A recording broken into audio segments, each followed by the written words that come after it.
On prévoyait que l'économie allait s'effondrer. On prévoyait des années de disette, des années d'asphyxie pour la Russie. Et voilà que les dernières prévisions du FMI de croissance nous disent tout le contraire. Non seulement la Russie ne va pas plonger dans la récession, mais sa croissance dans les 2 ans qui viennent pourrait être supérieure à celle de l'Union européenne ou des États-Unis. Pascal Perry nous rejoint, il a beaucoup bûché sur le dossier. Vous aussi, vous avez été interloqué par ces prévisions du Fonds monétaire international. Ce n'est pas la propagande russe, c'est le Fonds monétaire international qui le dit. Bonsoir Pascal, merci d'être avec nous. D'abord, que dit-il précisément le FMI? Voici les indispensables avec Fanny Veil. Bonsoir Fanny. Bonsoir David, bonsoir à tous. Donc l'économie russe ne va pas si mal que ça. Elle irait même plutôt bien dans les mois qui viennent. Et oui, les chiffres du FMI font sensation. Il y en a 2. En 2023, cette année, plus 0,3% de croissance en Russie. Autrement dit, la Russie échapperait à la récession. Et en 2024, l'année prochaine, plus 2,1% de croissance. Autrement dit, la Russie ferait mieux en 2024 que l'Europe et que les États-Unis. La zone euro ferait 1,6%, les États-Unis 1%. En clair, le désastre annoncé n'a pas lieu. Le FMI prévoyait déjà une récession de 8,5% pour l'année 2022 qui vient de s'achever. Ce recul ne sera finalement que, entre guillemets, de moins 2,2% et le redressement est déjà en cours. Donc on ne comprend rien. Est-ce qu'on s'est complètement planté? Est-ce que la politique des sanctions est inefficace? On va prendre les choses dans l'ordre. D'abord, le rouble. Le rouble russe. On a beaucoup dit que le rouble allait s'effondrer. Annie, est-ce à dire que finalement il a tenu bon? Eh bien oui, il ne s'est pas effondré, loin de là. Regardez sa valeur ici face à l'euro. Début mars, sous l'effet des premières sanctions occidentales, vous le voyez, il a très clairement plongé. Mais il est immédiatement remonté à un très très haut niveau, un niveau supérieur à celui qu'il avait avant la guerre et un niveau non atteint, disons-le aussi, depuis 2015 face à l'euro. Ces dernières semaines, vous le voyez, il a de nouveau légèrement baissé, mais maintenant il s'est stabilisé. Alors comment cela s'explique? Eh bien grâce à une série de mesures que le Kremlin et la Banque centrale russe ont prises pour éviter tout mouvement de panique en Russie. Écoutez Sébastien Jean, économiste au Centre des arts et métiers, interrogé par Eva Zonguero et Amy Audran. Le risque, c'est la panique, c'est que tous les déposants veuillent retirer leur argent, que tous les gens qui possèdent des roubles veuillent les changer contre des devises étrangères. Ce type de transaction en Russie a été purement et simplement interdit. Dans le même temps, les entreprises qui avaient des recettes en dollars, par exemple, étaient obligées d'en changer une partie contre des roubles. Et puis, dans le même temps, le taux d'intérêt a été très fortement augmenté par la Banque centrale. Autant de mesures, David, qui ont fait augmenter la demande de roubles et qui donc ont favorisé son cours. Bon, deuxième point, avec la fermeture du robinet européen, on pensait que l'exportation des hydrocarbures russes, le gaz, le pétrole, allait s'effondrer. Or, c'est la principale source d'exportation de la Russie. Donc ça n'a pas été le cas, ça ne s'est pas effondré? Eh bien non, pas du tout là non plus. En novembre dernier, la Russie a exporté 24,6 milliards de dollars de pétrole, gaz, charbon vers la plupart de ses clients. Une somme, disons-le, quasiment équivalente à la situation d'avant la guerre. Pourquoi ? Première explication, c'est l'effet prix. La guerre a fait augmenter les prix des hydrocarbures russes. La Russie en a vendu beaucoup moins, mais elle les a vendus beaucoup plus cher. Deuxième explication, la Russie a trouvé de nouveaux clients. Les exportations de pétrole, gaz, charbon russe vers la Chine, ici en rouge, ont pratiquement doublé depuis février 2022, de 4,6 milliards à 8 milliards de dollars. Elles ont triplé vers la Turquie de 460 millions à 1,4 milliard de dollars. Et c'est encore plus spectaculaire pour l'Inde, de 270 millions de dollars en février dernier à 4,1 milliards de dollars en novembre dernier, 15 fois plus. Dernier point, l'embargo. On a beaucoup dit que la Russie a un besoin vital de certains produits occidentaux, notamment les microprocesseurs, les semi-conducteurs pour fabriquer tout un tas de produits, de l'armement, mais aussi des produits de grande consommation. Il y a eu embargo sur ces produits-là. L'industrie russe n'a-t-elle pas été mise à l'arrêt ou les biens de consommation russes n'ont-ils pas cruellement manqué? Bien, de fait, David, la Russie a réussi à contourner ces embargos. Et pour vous le montrer, je vais vous raconter l'histoire des smartphones arméniens. C'est presque une fable. Nos confrères du New York Times ont remarqué ces derniers mois que les importations en Arménie de smartphones avaient été multipliées par 10. Serait-ce parce que les Arméniens ont tous décidé en même temps de changer de téléphone portable ? Évidemment non, puisqu'au même moment, les chiffres indiquaient une augmentation des exportations, cette fois, de téléphones depuis l'Arménie vers la Russie, exactement multipliées par 10 également. Autrement dit, l'économie russe contourne en partie les sanctions, en l'occurrence via l'Arménie cette fois, pour se fournir en biens occidentaux. C'est vrai aussi pour les machines à laver, c'est vrai aussi pour ces fameux semi-conducteurs occidentaux dont vous parliez, ces composants électroniques nécessaires dans l'industrie de pointe ou l'industrie automobile par exemple. Eh bien, Moscou parvient là encore à passer outre l'embargo occidental. C'est ce qu'affirmait récemment une enquête de l'agence Reuters et du Royal United Services Institute, un groupe de réflexion britannique sur la défense basé à Londres. L'enquête révélait que les expéditions de semi-conducteurs affluaient toujours vers la Russie, mais depuis Hong Kong, depuis la Turquie ou l'Estonie. Au total, David, on estime que la Russie a acheté au moins 2,6 milliards de dollars de composants informatiques et électroniques occidentaux, malgré les sanctions. Merci Fanny. Pascal, est-ce qu'on s'est bercé d'illusions? Est-ce que le réveil est cruel? Non, on ne pouvait pas faire autrement. Mais je pense malgré tout qu'il faut prendre un petit peu de distance avec les agrégats. Vous savez, quand on dit la croissance russe sera supérieure à la croissance des pays de l'OCDE, on pourrait aussi poser la question, est-ce que ça améliore pour autant la situation des agents économiques russes, des entreprises et des ménages? Pays riches peut-être aujourd'hui, aux caisses bien remplies, mais peuple toujours pauvre. Donc, les performances de l'industrie russe, les performances notamment de l'économie russe ne profitent pas aux Russes. Et puis, il y a ce que... Ça d'accord, mais enfin, attendez, il n'y a pas d'effondrement. Non, il n'y a pas d'effondrement parce qu'il y a aussi un tiers qui intervient. Il y a beaucoup de passagers clandestins. Alors, il y a le cas des téléphones arméniens qui est très intéressant, mais sur l'essentiel du marché, qui était celui des hydrocarbures, il y a en effet l'effet volume qui est compensé par l'effet prix. Et puis les passagers clandestins, c'est par exemple les Turcs. On a remarqué que le volume de brut que nous achetons, nous, en Europe, le brut transformé, l'essence, si vous voulez, qu'on met dans nos véhicules, a augmenté en provenance de Turquie, d'Inde et de Chine. Et on a observé simultanément que les Chinois, les Turcs et les Indiens achetaient beaucoup de pétrole brut, d'hydrocarbures, on va simplifier, en direction de la Russie. Donc le passager clandestin, c'est celui qui est entre les deux, c'est l'homme du centre, si vous voulez, c'est une opération de blanchiment, c'est une opération de... Comme l'Arménie avec les téléphones. Mais Pascal, est-ce que ça veut dire que dans le cadre qu'on connaît, celui de la mondialisation, où il y a de multiples partenaires commerciaux qui peuvent se remplacer les uns les autres, les sanctions, ça ne marche pas? Les sanctions, ça ne marche pas toujours quand le reste du monde... Les sanctions marcheraient s'il y avait un accord international de la Chine, qui fournit en effet des composants secondaires, de l'Inde. L'Inde, je rappelle très régulièrement, l'Inde produit chaque année 1 million d'ingénieurs. C'est un pays... Oublions l'Inde de Pondichéry, si vous voulez. L'Inde, c'est un pays de très haute technologie. C'est un pays de science, de technologie, d'innovation, et qui a des relations commerciales avec la Russie. Donc, les sanctions fonctionneraient si l'ensemble du monde s'y était mis. Donc, il y a des passagers clandestins et du coup, pardonnez-moi, qui en tirent au passage un bénéfice personnel. C'est-à-dire qu'ils revendent avec une marge. C'est une occasion en même temps de s'enrichir. Puis il y a un élément que Fanny n'a pas évoqué, c'est que 90% de l'alimentation russe est produite en Russie. Oui. Je me rappelle de cette déclaration, oui, il n'y a pas d'effondrement du quotidien pour les Russes. Je me rappelle de cette déclaration d'un dirigeant du groupe Auchan qui disait, au moment d'ailleurs où il était question que l'enseigne ferme ses points de vente en Russie, 90% de notre approvisionnement, c'est la Russie. Donc c'est un pays qui est autonome et qui a trouvé des alliés de circonstance. Voilà. Mais vous voyez bien les conclusions qu'on va en tirer. Ces sanctions, elles nous sanctionnent nous-mêmes. Les prix ont gonflé, les prix ont explosé, et puis les Russes, finalement, ils continuent leur bonhomme de chemin. Au-dessus du commerce, il y a des questions de principe, malgré tout. On peut évidemment refaire le débat sur les Allemands, leur dépendance au gaz.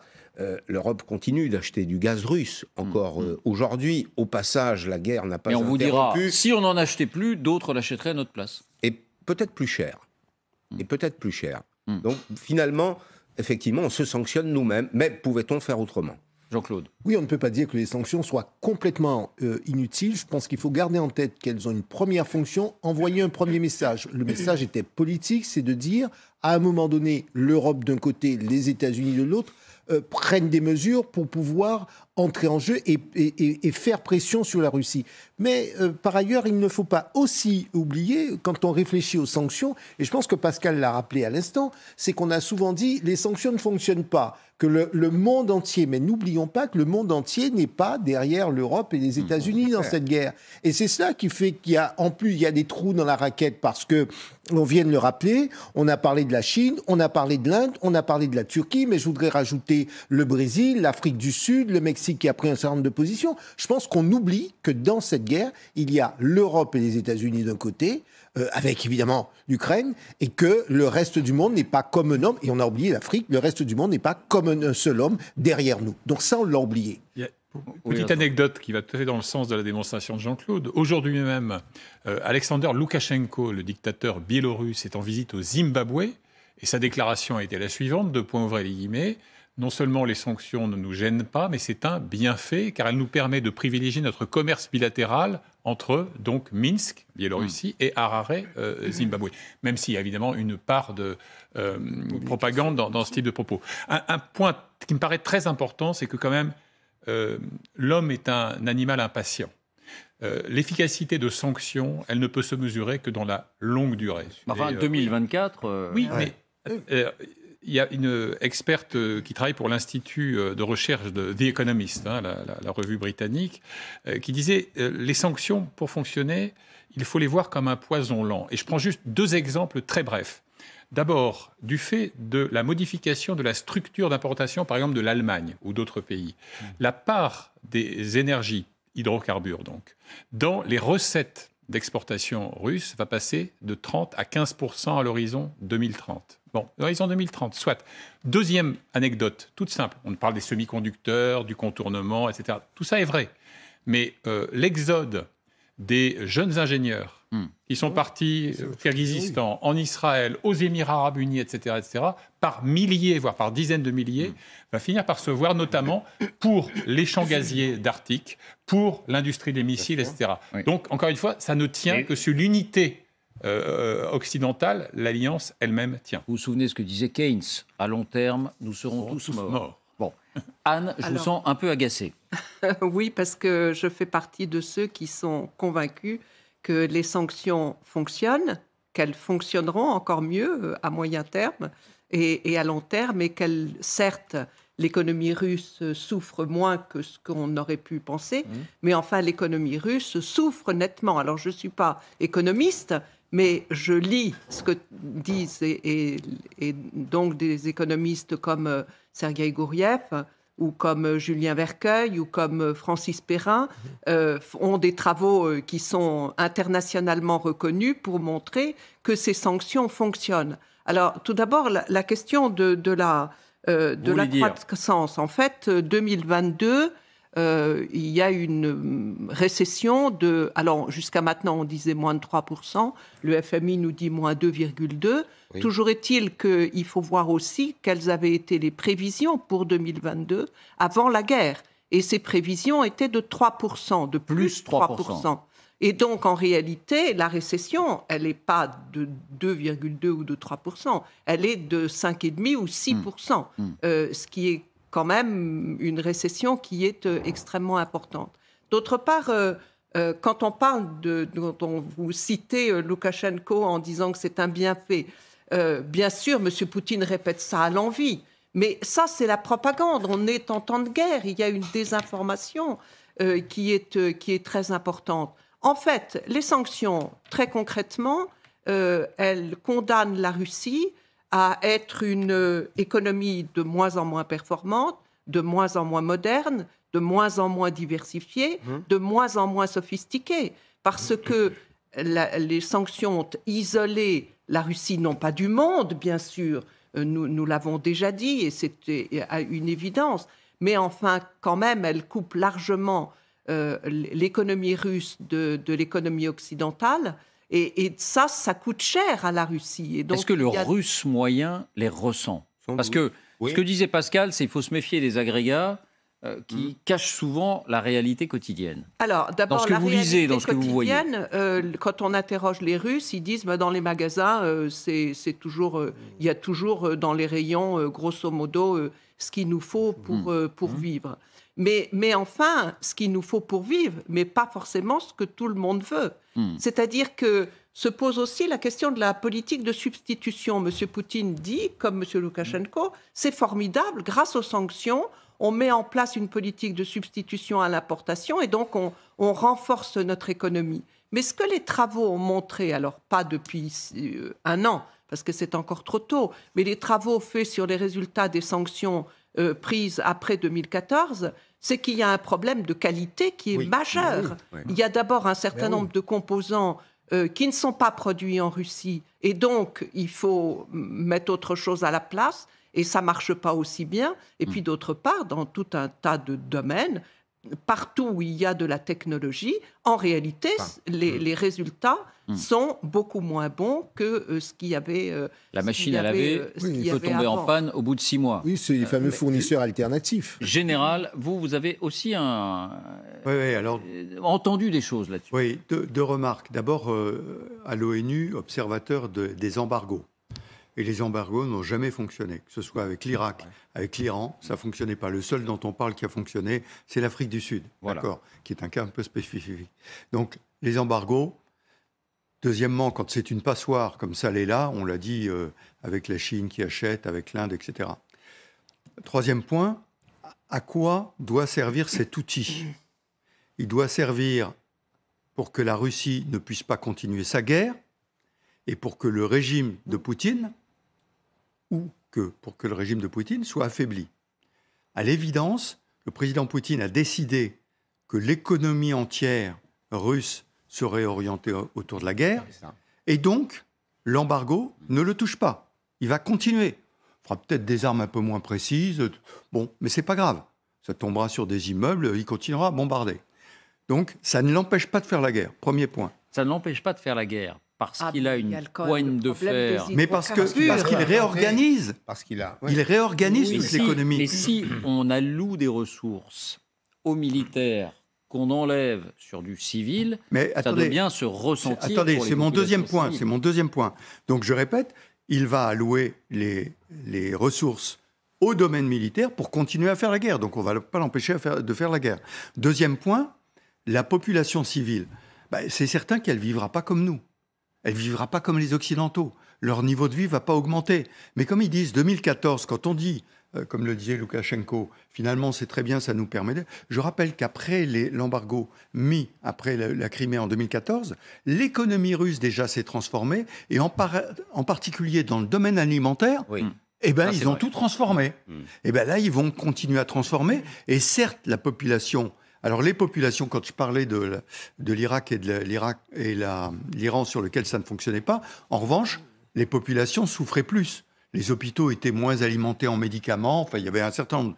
Mais pour le régime de Poutine, d'avoir une population qui souffre et qui tient parce qu'il y a la guerre et que ces salauds c'est pas capitalistes, pardon, ce sont peu des soviétiques, mais ces salauds d'occidentaux sont en train de vous faire la guerre. Pour lui, ce n'est pas un mauvais outil, finalement, d'une certaine façon. Donc moi, mon sentiment, le poison lent, j'attends d'en voir les effets, mais aujourd'hui, tout le monde jure que ça va marcher sur des expériences qui n'ont pas fonctionné. Donc j'attends de voir. De plus en plus agacé. Oui, parce que n'oublions pas que l'économie russe est qu'une économie de rente, une économie d'extraction de matières premières. Or, les décisions les plus importantes, les sanctions les plus importantes concernant les hydrocarbures, elles ont été prises en décembre.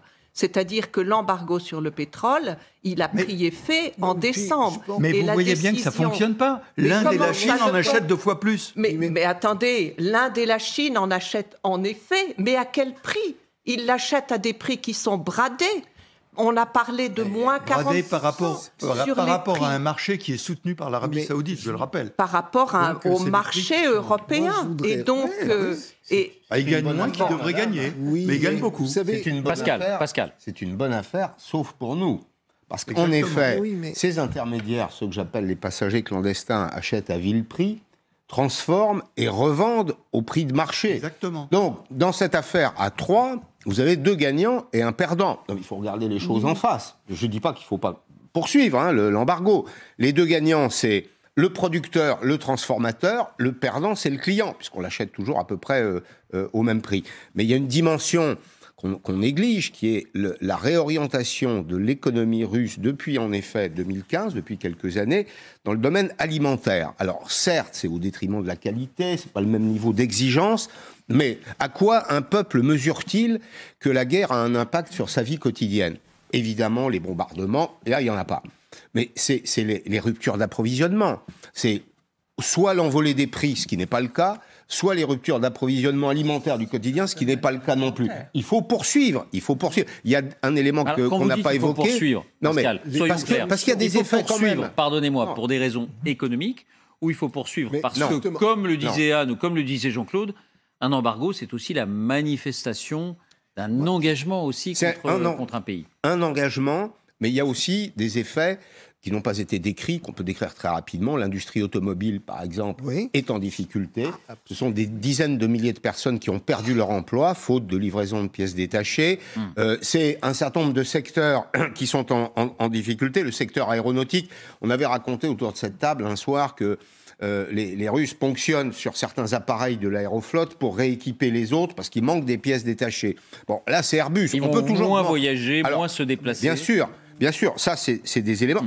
L'industrie, aujourd'hui, c'est un régime politique qui a une priorité, la guerre. Et effectivement, tous les moyens sont affectés à la guerre. Ça a un coût d'opportunité. En économie, le coût d'opportunité, c'est un coût auquel on renonce ou un bénéfice auquel on renonce. On renonce au bénéfice d'industrie non militaire pour l'industrie militaire. Sauf que les Russes n'ont pas les moyens, par un vote démocratique, de renvoyer Poutine à ses chères études, comme ça se produirait évidemment en Occident. Un dernier mot, Jean-Claude et Vincent. Nous, occidentaux, trop impatients, trop tôt catégoriques. Je pense que les sanctions doivent se voir dans une palette de mesures qui sont prises, c'est-à-dire qu'aux côtés de cet accompagnement que l'Occident fait sur la guerre, sur le matériel militaire, sur les moyens financiers, il y a aussi les sanctions qui sont prises, et c'est comme ça qu'il faut les prendre. Si on imagine que les sanctions à elles seules arrêteront la guerre, je n'en suis pas convaincu. En revanche, il faut les voir comme un ensemble de mesures et de messages politiques qui sont envoyés aussi par les Européens. Vincent ? Très brièvement, inversons un tout petit peu le regard. Sans doute vous souvenez-vous, David, de ces vidéos ravageuses de la propagande russe qui prophétisait un Noël à la bougie, où les familles occidentales grelottantes envieraient l'opulence de leurs lointains cousins russes. Ceci n'est pas advenu non plus. Et d'une certaine manière, même si les chiffres ne sont pas glorieux, on peut considérer aujourd'hui, au regard d'ailleurs de ce rapport du FMI, que l'Europe, contrairement à tout ce qui était annoncé à Moscou, a échappé à la récession. Donc je crois qu'il faut un peu relativiser aussi cette sorte de manichéisme qui a été produit par la propagande du Kremlin. Merci